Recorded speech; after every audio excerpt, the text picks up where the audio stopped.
Well, hello everybody. This is Chris with Rockabilly Customs Channels. How are y'all doing today? This video is going to be not really wrenching on nothing, but it's going to be more talk about anything else. It's kind of about I guess you can say it's my emotional burnout or whatever the fuck you want to call it. I really don't know. I'm trying to hold this fucking phone correctly and trying to make sure I don't fucking ruin it, but um let me explain to you the whole road down with the Dodge Durango. Let's rewind it back before 5 years ago, I think. We bought a Dodge Durango with our tax return. Fucking wonderful truck. We drove down to Galveston with it and drove around everywhere with it, drove it around here and there and all that, and then all of a sudden it got a slap in the timing chain. You could hear it at high reps. We're like, okay, it needs a new timing chain. So my family told me, go to this guy. He's a family friend, and he'll do you right. All right, 10-4. I did. Went out there to him. Said, hey, got a slap in the time chain. I'm not going to work on it because it's the only vehicle we got. That's a family vehicle. So we're like, hey, give it to you. You'll be able to get it done and we can get it back quickly. And so like, hey, how much would it be? He's like, I don't remember the full price, but he said X amount. So we're okay. Well, we bought the parts and gave it to him. Verified. He's like, yeah, this is everything you're going to need to replace the timing chain and do a timing upgrade and all that. So did that, and I told him strictly, if there is anything else, do not do it. Call me first, and I'll tell you if I had the money to do it or not. Well, we get to call our vehicles done. Go pick up the Durango. What do you know? Extra $300 because the cam on the driver's side was broken in half, literally disconnected from the back half of it. So it means two cylinders are dead, which means it'd run like complete shit. It wouldn't even really run driving it there, but it happened. Yeah, I'm not gonna believe that shit. I won't. Won't. Try and pull a fast one on me. Nope. Do I think the actual buddy of the family worked on it? No, I think it was the fucktard that originally was fucking around did it. And then we were driving around, and all of a sudden we got the damn light, engine light. We're like, oh boy, let's go find out. And then it started running rough. We're like, oh shit. Our code was P0207. Circuit for bank 7 fuel is open.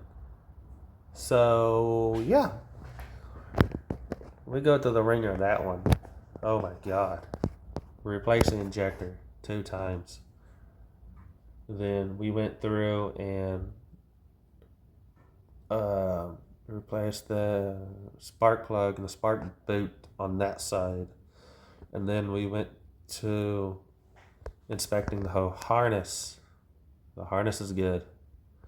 Then we found a friend that said bring it to his shop, and their mechanics will run a diagnosis on it, and we'll find out what is the cause of it. They said their computers weren't working. They said, oh, the ECU's bad. Okay, so we bought an ECU. That didn't fix it. We still had the code. So, okay, well, obviously our ECU is actually working. I don't know what the hell. Maybe their computer's bad. I don't know. It was working. So we send the ECU back. The company that we got the ECU from only refunded us 25% of what we paid. We paid over $300 and something fucking dollars, like 370. When he got back like $70, 75, $80. Fucking stupid.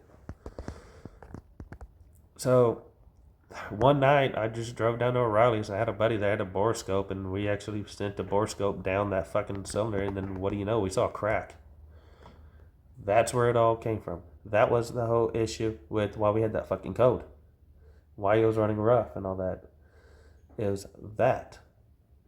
So I pulled the motor out. Then my buddy said, "Hey, I got a guy at the salvage yard that might have one." So I'll call up, and he said, "Yeah, I got a 4.7 liter sitting in this Jeep Cherokee. You can have it for $100." Well, hot damn, I got $100. I'm gonna go get it. I pulled the valve or the oil pan off. What do you know? It is all rebuilt. I was like, hot damn. Then I started looking. The pistons are cracked in the bitch. Alright, damn. Well, ordering a new piston kit for that motherfucker, putting that on, then taking parts off my old motor, putting it on there, taking parts off that one, put it on ours to make it all work, hooking the transmission up, hooking all that stuff up, plugging it back in. We're like, hot damn, we just got to put our ECU back on and it will run. What'd you know? The mileage started flashing, telling us the ECU got burned the fuck up. Fuck! Yeah. Then this has been a course of like a few years actually going through all this shit that got summarized within 8 minutes. So now when we get, unless I can pull a rabbit out of my ass, I don't know. Or if a junkyard supposedly had a ECU, I might run with that. But I have the one ECU that costs $300 for a fucking 02 Dodge Durango. So, yeah. Later on, getting my tax return, I'll buy an ECU, and if that doesn't fix it, we'll load a bunch of dynamite in and destroy it. Blow the fuck up to hell. That's what caused my fucking burnout right there. Just that, and these pieces just started getting too expensive to work on these cars. So yeah. Then I sold my Impala. I did a video on that one. I sold it for $500. I just like, man, I can't get to that car by the time in a timely manner. That thing's gonna be far too gone for me to work on it. So I gave it to somebody that could work on it and bring it back to glory the way it should be. So they bought it for $500. Then I sold my LS for $500. Dude was ecstatic. That was awesome. I was like, hell yeah, that's awesome that he was happy to get an LS. So made $1,000. I bought some parts for the Maverick, some well-needed parts. So let me kind of flip the camera around. I'll kind of show y'all the parts.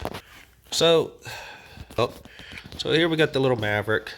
I bought the gasket for the window. I bought these clips. Go for these little knobs so you can hook the trim back on. So I got that. So the windshield is just laying. The gasket's not flipped around the flange or no urethane in it. Then I bought a headliner. Oh, the headliner's nice. Original headliner. Okay, let's just hook that in, just laid it there. Then we have the back. I bought the gasket for the back.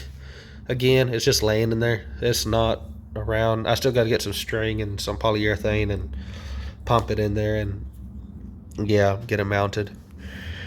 But I did that. And I let it set here for a long time. So, yeah. Then, over on Reptiles and Oddities, I really had that going. I've been building enclosures like this one. This is a 4x8 that I still got to put some more dry lock on it where the silicone is not letting it stick. But I've been building enclosures. That one's done. This one's not. I still got a lot of stuff to do. I also got the stand for 150 gallons standing outside. I got two more 55s and a 75 that stand outside. I got some mice right there. 29 gallon. A 20-gallon right there. I got rats over there for my feeders. The whole shop's a fucking mess because I've been working on out here a lot this week. Because I've been off work for basically all fucking week. Not making no money, so next week's gonna be total shit. I'm gonna be behind on fucking bills and everything because of my goddamn workplace. And I've been really working on these reptiles. And it's a mess in here. I gotta clean up. But if y'all want to see that, y'all just go to Reptiles and Oddities. Y'all see that shit. This is cars. So that's what I've been doing these past year or two since I had this whole burnout thing. Fucking bullshit. So I know I've talked about it beforehand, but yeah. But I don't know. Yesterday, last night, and then throughout today, over on Instagram, on my Rockabilly Customs one, I've been watching a lot of drifting videos and hot rod videos, and that kind of lit a spark in me to get out here and wrench on this thing. And while we're over there in Texas, I was getting excited. I want to wrench on my car. I at least want to hook the spark up to this bitch. So, yeah, that's what I've been doing. And I got home. I dry locked that first. But I came over here and I started thinking. I was like, okay, this is pretty easy. Gotta get my bearings out where things are and kind of get back to what I've done on what. Because if you don't, I don't know if you're like me, but if you don't do something for a while, you kind of forget. So, been kind of messing around. I got the battery charger on it. Got it all hooked up, and I hooked my fuel up, and I hooked my push button start on it up. So hang on a second. Let's go in the car. This is some cool shit right here. All right, lot of fucking mess. Oh shit. All right, turn that on. Radio comes on. CB will come on. It's just turned off. So we'll turn that down. But this is hooked up. Listen. I don't have enough juice in the battery, but fucking awesome. I do gotta wonder, like, why is it flipping red on there? But it kills. I don't think I have enough battery to keep everything going because I literally had 6 volts in the damn battery. But got that hooked up. Even got this little toggle switch, which you can't really see over here. But if I do this, you'll see the little glow. I got the little toggle switch, so when you flip it on for your lights, or not for lights, for your fuel, that will glow so you don't leave your fuel on afterhand. I don't even think they'll come on. Oh yeah, it will come on. So that's hooked to the actual harness that has a fuse actually going to it. So Speedway Motors, when you buy the 21 circuit, they give you some additional fuse blocks in your fuse blocks to run aftermarket stuff like power windows, power locks, aftermarket amp system, or whatever. So I got that running. I actually got my headlights working. So those work. I still got to do something about my windshield wiper. That thing completely went bloop. So I'm going to get a new one from Speedway Motors. Hook that in and make it work with my old system. So get that. Also got some things to do to the AC system. I got to get this headliner set up. I'm even going to take this back out. I'm going to redo this because I don't want just straight to wood. I want a little bit of foam in here. So I'm going to redo it a little bit. So yeah, I've got my speakers working, so if I wanted to hook up my radio and Bluetooth it, fuck yeah, I have that. I'd still got to finish my gauge cluster and hook my gauges on. I got to do the windshield, and rear windshield. So that's hooked in my trim, so I can put my trim in. My trim's all black. Oh my God, it's gonna match and gonna look damn good. Um, yeah. So we know we got a Southern Cool Gen 2 heat AC vent, uh, defrost and floor ventilation in here. So damn thing blows damn good. It's gonna keep it nice and warm and then nice and cool in here. I still got to get the little bezels for the ventilation in here. So yeah, I even got the stuff to do the sound deadening in the liquid sound deadening in here. I just want to tint it black, so therefore it looks good because I won't have carpet in here for a while. I even got these wires. I need to hook up the dome light too. I don't know if I want to go with a OEM or kind of go with an aftermarket dome light. I don't know, but fucking hey, how about we get this going? So, oh. Still gonna make my door panels. Those gonna be out of aluminum probably. Oh, don't want to crush my test light. So here's my trim. Son of it, at least it's dusty, but I'll show you that. Like, damn, look at that, matte black, dusty matte black, but matte black. So just damn, it's gonna look good on here. I also got the door panel for my 240 sitting right there. I've had an issue with field rats getting in here, so yeah. But we're gonna get this going. Also, I got my brakes. I got my spindle and my hub right there that needs to be resurfaced, definitely. I got that right there. I got an idea of what I'm going to do to get my brakes hooked up. So I got the caliper right there, and I got those right there. Get some wood. Going to mock it up. Then I'm going to take that, make that out of metal, because the wood will have all my measurements, my thickness, all that shit to get the brakes going. Then I'll have brakes for this car. And technically, just get a few more things to this thing. We can start this up and back it out of here, actually, and drive it. Hot damn, I'm closer to what I thought it was. So, yeah, now tomorrow I'm going to let the battery charge up, see if it can get up to 6 or 12.6 volts or so, and probably use the battery charger too, because I'm pretty sure the battery's not in that best of condition. But we're going to get that. I'm going to see about go ahead and run my fuel system, because I do have fuel lines basically ran through the whole damn car. I just got to fit it up to the carburetor and then fit it up to the gas tank in the back. Then run to the store and probably get 5 gallons of gas, dump it back there. Let's see. This engine did run. I had it timed in and everything where it would run. So if it just had enough juice, it would run. Also, I got to weld these back on. I drilled these up because I thought I was going to put coilovers on the car.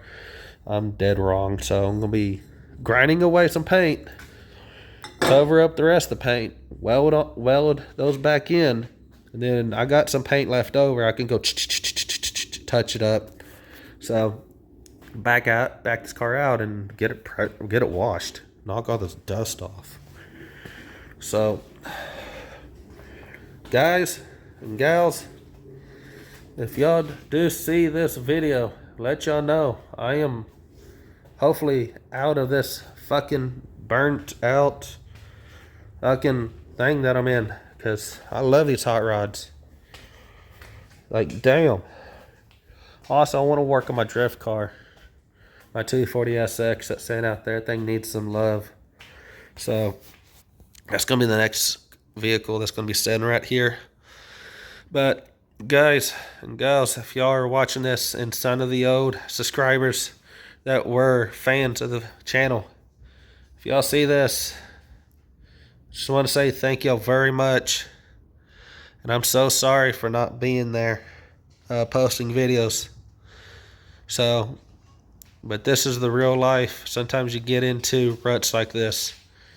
You just need to find some way, or hopefully you have friends that will help you get out of it. Me, I don't. I have nobody here that has a hot rod or anything like that. That's local to me. Everybody else seems like they're kind of like dicks. So, but that's how it is, man. So, all right, guys, I'm going to have I'm going to go inside. And I think hooking that ignition system where it's a push button start is a win-win right there. Now I just got to hook a kill switch in this thing to kill the battery to the whole thing so nobody can steal it. That's going to be hidden. So, okay, guys, to the next one. I will catch you on the next one. Subscribe, hit that notification bell. Sorry this took 20 fucking minutes, but y'all have a good one. I'll see you on the next one.